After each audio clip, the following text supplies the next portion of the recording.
കഴിഞ്ഞൊരു വർഷത്തിൽ ഗോൾഡ് തന്ന റിട്ടേൺസ് 74%, സിൽവർ തന്ന റിട്ടേൺസ് അതിൻ്റെ ഡബിൾ 154%. ഈ വീഡിയോ ഉണ്ടാക്കുന്നതിന് മുമ്പ് ഒരാഴ്ച നമ്മൾ നോക്കുകയാണെങ്കിൽ ഭയങ്കര വോളറ്റിലിറ്റി രണ്ടും കാണിച്ചിട്ടുണ്ടായിരുന്നു. ഭയങ്കര പീക്ക് അടിച്ചിട്ട് സിൽവർ അവിടെ നിന്ന് താഴേക്ക് ഭയങ്കര കറക്റ്റ് ചെയ്തിട്ടുണ്ടായിരുന്നു. ഗോൾഡും ഓൾമോസ്റ്റ് ആ സിമിലർ രീതിയിൽ താഴേക്ക് കറക്റ്റ് ചെയ്തിട്ടുണ്ടായിരുന്നു. ഇവിടെ ഒരു ചോദ്യം വരുന്നത്, ഇപ്പോഴത്തെ ഒരു അവസ്ഥയിൽ ഇനി അങ്ങോട്ട് ഗോൾഡിലും സിൽവറിലും ഇൻവെസ്റ്റ് ചെയ്യുന്ന ഒരു നല്ല ഐഡിയ ആയിരിക്കും? ഈ ഒരു കാര്യമാണ് നമ്മൾ ഈ ഒരു വീഡിയോയിൽ ഡേറ്റയുടെ അടിസ്ഥാനത്തിൽ നോക്കാൻ പോകുന്നത്. വീഡിയോയിൽ പറയുന്ന ഒരു കാര്യം പോലും ഫിനാൻഷ്യൽ അഡ്വൈസ് ആയിട്ട് എടുക്കരുത്, ഒരു എഡ്യൂക്കേഷണൽ പർപ്പസിന് കാണാം. എന്നിട്ട് നിങ്ങൾ നിങ്ങളുടെ ബുദ്ധിയും കൂടെ ഉപയോഗിച്ചിട്ട് ഒരു തീരുമാനം എടുക്കുക. ഫസ്റ്റ് കാര്യം നമ്മൾ നോക്കാൻ പോകുന്നത്, എന്തുകൊണ്ടാണ് ഗോൾഡിന്റെ പ്രൈസ് കാര്യമായി കഴിഞ്ഞ 2-3 വർഷങ്ങളായിട്ട് കൂടിക്കൊണ്ടിരുന്നത്. അപ്പോൾ അതിന് പല പല കാരണങ്ങളുണ്ടായിരുന്നെങ്കിലും മേജർ റീസൺ ലോകത്തിലെ പല പല സെൻട്രൽ ബാങ്ക്സ് ഇൻക്ലൂഡിങ് നമ്മുടെ RBI കാര്യമായിട്ട് ഗോൾഡ് വാങ്ങിക്കൊണ്ടിരിക്കുന്നുണ്ടായിരുന്നു. അപ്പോൾ നിങ്ങൾക്ക് ഈ ചാർട്ടിൽ കാണാൻ പറ്റും, ഓൾമോസ്റ്റ് ഒരു 2018 മുതൽ ഗോൾഡ് സെൻട്രൽ ബാങ്ക്സ് വാങ്ങിക്കൂട്ടുമായിരുന്നു. പക്ഷേ കഴിഞ്ഞ വർഷം നമ്മൾ നോക്കുകയാണെങ്കിൽ ഗോൾഡ് സെൻട്രൽ ബാങ്ക്സ് വാങ്ങിയിട്ടുണ്ട്, പക്ഷേ 2024-23 പോലെ ആ ലെവലിൽ വാങ്ങിച്ചിട്ടില്ല. അവിടെ ഒരു കുറവ് വന്നു. ഓൾമോസ്റ്റ് 21% ആണ് സെൻട്രൽ ബാങ്ക്സ് വാങ്ങുന്ന ഗോൾഡിന്റെ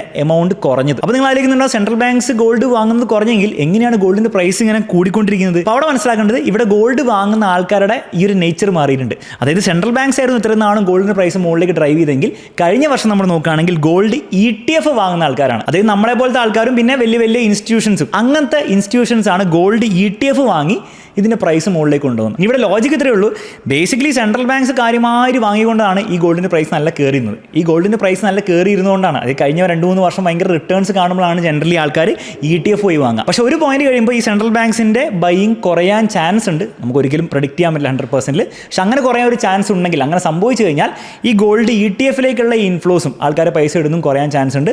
അങ്ങനെ സംഭവിച്ചാൽ ഗോൾഡ് ഇനി അങ്ങോട്ട് പെർഫോം ചെയ്യാനുള്ള ചാൻസ് കുറവായിരിക്കും. ഒരു ലോങ് ടേം ഹൊറൈസണിലാണ് പറയുന്നത്. അടുത്തൊരു മാസമോ 3 മാസമോ 6 മാസമോ നമുക്കൊന്നും പ്രഡിക്റ്റ് ചെയ്യാൻ പറ്റില്ല. ഇൻഫാക്ട് ലോങ് ടേമിൽ പ്രഡിക്റ്റ് ചെയ്യാൻ പറ്റില്ല. പക്ഷേ നമുക്കൊരു ചാൻസ് പെർസ്പെക്റ്റീവ് എന്ന് പറയുകയാണെങ്കിൽ ഇനി അങ്ങോട്ടുള്ള 1 ഇയർ 2 ഇയർ 3 ഇയർ ആ ഒരു ടൈം ഹൊറൈസൺ നോക്കുകയാണെങ്കിൽ ഗോൾഡിന് പെർഫോം ചെയ്യാനുള്ള ചാൻസ് കുറച്ച് കുറവായിട്ടാണ് കാണുന്നത്. ലോങ് ടേമിൽ ഗോൾഡ് അങ്ങോട്ട് പെർഫോം ചെയ്യാൻ ചാൻസ് കുറവാണെന്ന് പറയുന്നതിൻ്റെ രണ്ടാമത്തെ റീസൺ, നമ്മുടെ ഗോൾഡും നിഫ്റ്റിയും ബേസിക്കലി നമ്മുടെ സ്റ്റോക്ക് മാർക്കറ്റും ഹിസ്റ്റോറിക്കലി നോക്കുകയാണെങ്കിൽ എല്ലാ 10 വർഷത്തിൻ്റെയും ചാർട്ടാണ് ഇവിടെ കാണുന്നത്. റിട്ടേൺസിൻ്റെ പൊതുവേ ഒരേപോലത്തെ റിട്ടേൺസ് ആണ്. ചിലപ്പം സ്റ്റോക്ക് മാർക്കറ്റ് ആയിരിക്കും കൂടുതൽ റിട്ടേൺസ് തരാം, ചിലപ്പോൾ ഗോൾഡ് ആയിരിക്കും ഇവിടെ നോക്കുകയാണെങ്കിൽ കുറച്ചുകൂടി റിട്ടേൺസ് തരാം, പിന്നെ വീണ്ടും സ്റ്റോക്ക് മാർക്കറ്റ് ഡോമിനേറ്റ് ചെയ്യും, പിന്നെ വീണ്ടും ഗോൾഡ് ഡോമിനേറ്റ് ചെയ്യും. ആ ഒരു രീതിയിലാണ് പോയിക്കൊണ്ടിരുന്നത്. പക്ഷേ കഴിഞ്ഞ കുറച്ച് വർഷങ്ങൾ നമ്മൾ നോക്കുകയാണെങ്കിൽ, കഴിഞ്ഞ 10 ഇയേഴ്സിൻ്റെ ഡേറ്റ നമ്മൾ നോക്കുകയാണെങ്കിൽ ഗോൾഡ് കാര്യമായിട്ട് ഡോമിനേറ്റ് ചെയ്താണ് നിൽക്കുന്നത്. ഇനി അങ്ങോട്ട് 2 രീതിയിൽ കാര്യങ്ങൾ മുന്നോട്ട് പോകാം. ഒന്നെങ്കിൽ ഈ ഗോൾഡിൻ്റെ ഡോമിനേഷൻ ഇനി അങ്ങോട്ടുള്ള 5 വർഷമോ 10 വർഷമൊക്കെ ഇങ്ങനെ ഡോമിനേഷൻ കണ്ടിന്യൂ ചെയ്യാം, അല്ലെങ്കിൽ ഹിസ്റ്ററി വീണ്ടും റിപ്പീറ്റ് ചെയ്യും. എപ്പോഴൊക്കെ ഗോൾഡ് ഡോമിനേറ്റ് ചെയ്തിട്ടുണ്ടോ കുറച്ച് നാൾ കഴിയുമ്പോൾ അടുത്ത 3-4 വർഷത്തിൽ വീണ്ടും സ്റ്റോക്ക് മാർക്കറ്റ് ഡോമിനേറ്റ് ചെയ്യും, വീണ്ടും തിരിച്ച് ഗോൾഡ് ഡോമിനേറ്റ് ചെയ്യും. അപ്പോൾ ഈ ഒരു അങ്ങോട്ടും ഇങ്ങോട്ടുമുള്ള ഈ ഒരു സൈക്ലിസിറ്റി മെയിൻറ്റെയിൻ ചെയ്യാം. വളരെ സിമ്പിൾ ലോജിക്ക് വെച്ചാൽ മനസ്സിലാവും, ഹിസ്റ്ററി വീണ്ടും റിപ്പീറ്റ് ചെയ്യാനുള്ള ചാൻസ് ആണുള്ളത്. അപ്പോൾ അങ്ങനെ നമ്മൾ നോക്കുകയാണെങ്കിൽ അടുത്തുള്ള 5 വർഷം അല്ലെങ്കിൽ 10 വർഷം ടൈം ഹൊറൈസൺ എന്ന് വെച്ചിട്ട് നമ്മൾ ഇൻവെസ്റ്റ് ചെയ്യുകയാണെങ്കിൽ സ്റ്റോക്സ് ആയിരിക്കും കുറച്ചുകൂടി ബെറ്റർ ആയിട്ട് പെർഫോം ചെയ്യാനുള്ള ചാൻസ്. ഇത് ഈ ഒരു ടേബിളിൽ നിന്ന് നിങ്ങൾക്ക് മനസ്സിലാക്കാം. എല്ലാ വർഷവും ഗോൾഡ് ഉണ്ടാക്കിയ റിട്ടേൺസും അതുപോലെ ബാക്കിയുള്ള ഓരോ അസറ്റ്സ് ഉണ്ടാക്കിയ റിട്ടേൺസ് ആണ് നിങ്ങൾ കാണുന്നത്. ഫോർ എക്സാമ്പിൾ 2016-ലും 2017-ലും ഗോൾഡ് വലിയ കാര്യമായിട്ട് റിട്ടേൺസ് വന്നിട്ടില്ല, പക്ഷേ അതിനുശേഷമുള്ള വർഷങ്ങൾ കാര്യമായിട്ട് റിട്ടേൺസ് വന്നു. ഹലോ എവരിവൺ, അപ്പോൾ നിങ്ങൾക്ക് മ്യൂച്വൽ ഫണ്ടിൽ ഇൻവെസ്റ്റ് ചെയ്യാൻ ആഗ്രഹമുണ്ട്, എന്നാൽ എങ്ങനെയാണ് മ്യൂച്വൽ ഫണ്ട് പിക്ക് ചെയ്യേണ്ടത്, ഏത് ഫണ്ട്സാണ് നിങ്ങൾക്ക് ഏറ്റവും നന്നാവുക എന്നുള്ള കാര്യം നിങ്ങൾക്ക് കൃത്യമായിട്ട് അറിയില്ലെങ്കിൽ ഈ കാര്യം വളരെ സിമ്പിളായിട്ട് മനസ്സിലാക്കാൻ വേണ്ടിയിട്ട് നമ്മളൊരു കോഴ്സ് ലോഞ്ച് ചെയ്തിട്ടുണ്ട്. കോഴ്സിന്റെ പേര് മ്യൂച്വൽ ഫണ്ട് മെയ്ഡ് ഈസി എന്നാണ്. ഈ ഒരു കോഴ്സിൽ ഏറ്റവും ബിഗിനർ ലെവലിൽ നിന്ന് സ്റ്റാർട്ട് ചെയ്ത് എന്താണ് മ്യൂച്വൽ ഫണ്ട് എന്നും എങ്ങനെയാണ് നല്ലൊരു മ്യൂച്വൽ ഫണ്ട് പിക്ക് ചെയ്യേണ്ടതെന്നും മാത്രമല്ല ഈ മ്യൂച്വൽ ഫണ്ട്സ് ലോങ് ടേമിൽ നിങ്ങൾക്ക് വെൽത്ത് ഉണ്ടാക്കാൻ വേണ്ടി എങ്ങനെ യൂസ് ചെയ്യണം എന്നുള്ള കാര്യം വളരെ ഡീറ്റെയിൽ ആയിട്ട് നമ്മൾ കവർ ചെയ്യുന്നുണ്ട്. ഈ ഒരു കോഴ്സിലൂടെ മ്യൂച്വൽ ഫണ്ട്സ് ശരിക്കും മനസ്സിലാക്കുകയും അതുവഴി അതിന്റെ മാക്സിമം ബെനിഫിറ്റ് നിങ്ങൾക്ക് ലൈഫിൽ കിട്ടണമെങ്കിൽ തീർച്ചയായും നമ്മുടെ കോഴ്സിൽ ജോയിൻ ചെയ്യുക. ലിങ്ക് ഡിസ്ക്രിപ്ഷനിൽ കൊടുത്തിട്ടുണ്ട്. എപ്പോഴൊക്കെ 2 വർഷം കാര്യമായുള്ള റിട്ടേൺസ് അടുപ്പിച്ച് തന്നോ പിന്നെയുള്ള വർഷങ്ങൾ കുറച്ച് കുറവായിരിക്കും തന്നത്. പിന്നെ വീണ്ടും നമ്മൾ നോക്കുകയാണെങ്കിൽ കാര്യമായ റിട്ടേൺ തന്നിട്ടുണ്ട്, വീണ്ടും കുറവാണ്, വീണ്ടും ഒരു വർഷം കുറവ് വന്നു, വീണ്ടും ഇപ്പോഴത്തെ അവസ്ഥയിൽ നമ്മൾ നോക്കുകയാണെങ്കിൽ 2 വർഷം കാര്യമായുള്ള റിട്ടേൺസ് ഓൾറെഡി തന്നു നിൽക്കുന്നത്.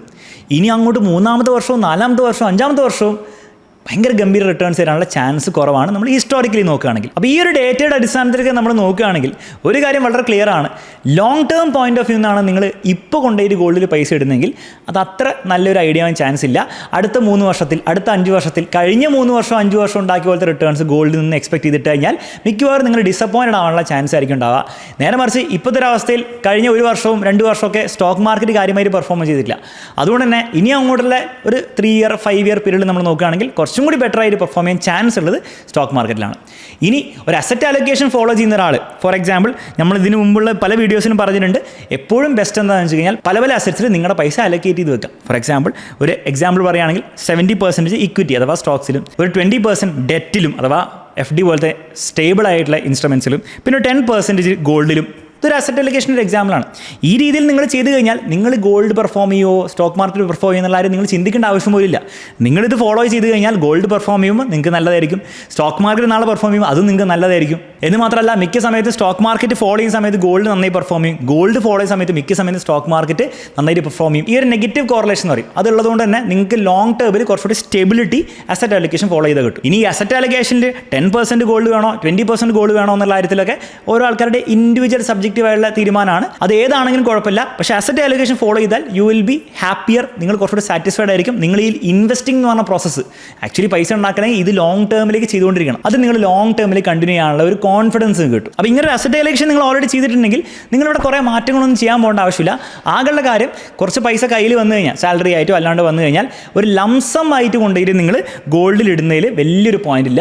നിങ്ങൾ പൈസ ഇനിയും ഗോൾഡിൽ ഇൻവെസ്റ്റ് ചെയ്യുകയാണെങ്കിൽ തന്നെ ഒരു SIP മോഡിൽ ഇടുന്നതായിരിക്കും നല്ലത്. കാരണം ഇനി അങ്ങോട്ടുള്ള കുറച്ച് മാസങ്ങളൊക്കെ കുറച്ച് ഗോൾഡ് താഴേക്കൊക്കെ ഫോൾ ചെയ്താൽ ആ ഒരു ഫോൾ ചെയ്ത ലെവലിൽ പിക്കപ്പ് ചെയ്യുന്നതായിരിക്കും കുറച്ച് നല്ലത്. കുറേ പൈസ കൊണ്ട് ഇട്ട് കഴിഞ്ഞാൽ മേ ബി ഒരു 10% 20% കറക്ഷൻ വന്നു കഴിഞ്ഞാൽ നിങ്ങൾക്ക് ഒബ്വിയസ്ലി ലോങ് ടേമിൽ ആ പൈസ റിക്കവർ ചെയ്ത് കിട്ടും. മേ ബി ഒരു 5 ഇയേഴ്സിലൊക്കെ അത് റിക്കവർ ചെയ്ത് കിട്ടുമായിരിക്കും.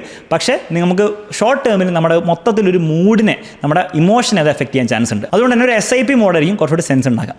ഇനി നമ്മൾ ഗോൾഡും സിൽവറും കമ്പയർ ചെയ്താൽ സിൽവറിനും ഈ പറഞ്ഞ കാര്യങ്ങളൊക്കെ വാലിഡ് ആണ്.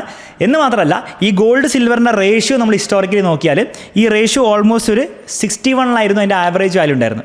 ഇപ്പോൾ അതിൻ്റെ റേഷ്യോ ഓൾമോസ്റ്റ് 46 ആയിട്ടുണ്ട്. അതായത് സിൽവർ കുറച്ചും കൂടി ബെറ്റർ ആയിട്ട് പെർഫോം ചെയ്യുമ്പോഴാണ് ഈ റേഷ്യോ താഴേക്ക് ഫോൾ ചെയ്യുക. ഇനി നമ്മൾ ഹിസ്റ്റോറിക്കലി നോക്കുകയാണെങ്കിൽ മിക്ക സമയത്തും ഈ റേഷ്യോ വളരെ താഴേക്ക് 40 താഴേക്ക് ഫോൾ ചെയ്യുന്ന സമയത്ത് ഗോൾഡാണ് കുറച്ചുകൂടി ബെറ്റർ ആയിട്ട് പെർഫോം ചെയ്യുക എന്നുള്ള കാര്യം നമ്മൾ ഹിസ്റ്റോറിക്കലി കണ്ടിട്ടുണ്ട്. അപ്പോൾ ഇനി അങ്ങോട്ട് ഏതാണ് ബെറ്റർ ആയിട്ട് പെർഫോം ചെയ്യുക, ഗോൾഡ് വേഴ്സസ് സിൽവർ ആണെങ്കിൽ ഗോൾഡിനാണ് ചാൻസ് കൂടുതൽ. ഇനി ഈ വീഡിയോയിൽ പറയുന്ന എല്ലാ കാര്യങ്ങളും നമ്മൾ ഹിസ്റ്റോറിക്കൽ അനാലിസിസിൽ ചാൻസിൻ്റെ കാര്യത്തിൽ പറയാൻ പറ്റുള്ളൂ. അടുത്ത 1 മാസം, അടുത്ത 3 മാസം, ഈവൻ 1 ഇയർ പോലും ഏതാണ് എക്സാക്ട്ലി ബെറ്റർ ആയി എന്ന് പ്രഡിക്റ്റ് ചെയ്യാൻ പറ്റുമെങ്കിൽ എൻ്റെ പൈസ മുഴുവൻ ഞാൻ അവിടെ കൊണ്ടുപോയിട്ടേനെ.